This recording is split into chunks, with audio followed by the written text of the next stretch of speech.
میرے شوہر کی دوسری شادی اولاد کی خاطر میری ساس اور نند نے کروائی تھی۔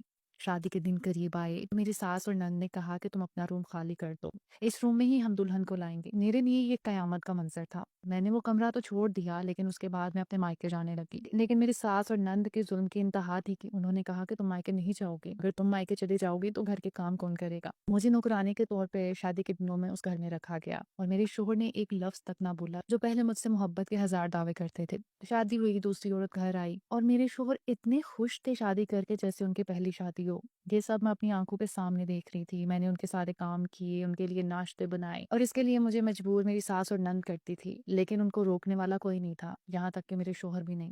دوسری عورت کو ایسے ٹریٹ کیا جا رہا تھا جیسے اس نے آتے ساتھ ہی ان کو اولاد دے دی ہو، یہاں تک کہ میرے شوہر بھی اس کے ساتھ ایسے خوش تھے کہ جیسے ان کی لو میرج ہوئی ہو۔ میرے شوہر تو مجھے بھول ہی گئے تھے، انہیں مجھ سے کوئی فرق نہیں پڑتا تھا۔